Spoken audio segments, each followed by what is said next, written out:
Okay, so ngayon, kung makikita nyo, nandito ako sa may Cubao, and then kung makikita nyo, umuulan na sa labas. And I just wanna do a documents on what happened.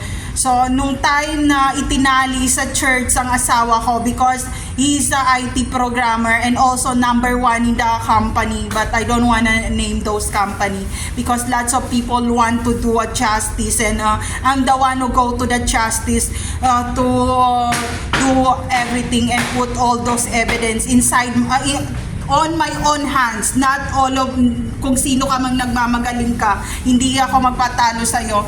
So itinali nila sa isang church, and this church is collaboration with the born again church, o yung church na yon. And also ang napakabastos talaga, they go inside in our house, in our apartment, and dumiretso sila sa closet namin, and they get all those document talaga na nandoon sa closet na for us talaga na family, na not to touch for emergency reason lang na pwedeng hawakan yung mga identification na yon. And those people born again in the Colorum Church already go enter in our apartment and get all those important evidence that me and my husband and also my kids, Hero and Gabi, also document. So kung nakaka-relate kayo, if you are targeted individual out there like me with the Boys to Scout, synthetic telepathy, mind control, please help me not to kill me in the of all of these people. So ayun, gusto ko lang i-clarify lahat.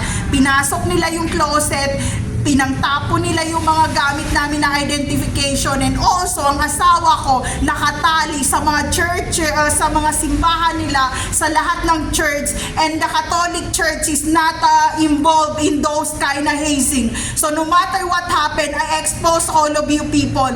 You cannot change my religion because I live for 20 years for Catholic religion. So shout out to Luzon, Visayas, Mindanao in Catholic now. Magsalita kayong lahat. Ha? Hindi ako alien. Ang asawa ko na involved dito, and also the money of my husband, these people already withdraw. Wala nang natira sa akin. Ang dami ko ng sangla. Ito na lang pera ko. Papunta na ako ngayon ng UP Diliman, no? Barya-barya na. Hindi prosti ako. Magsisimula ako sa barya kasi pwede ako i-sponsoran ng gobyerno ng Pilipinas kung gusto ko bumalik sa pag-aaral. Huwag ako ang gawin mong tanga. Hayop ka. Doon pa lang sa pagdali mo sa asawa ko sa simbahan, galit na ang biyanan ko, galit ang biyanan ko sa Caloocan, si mama.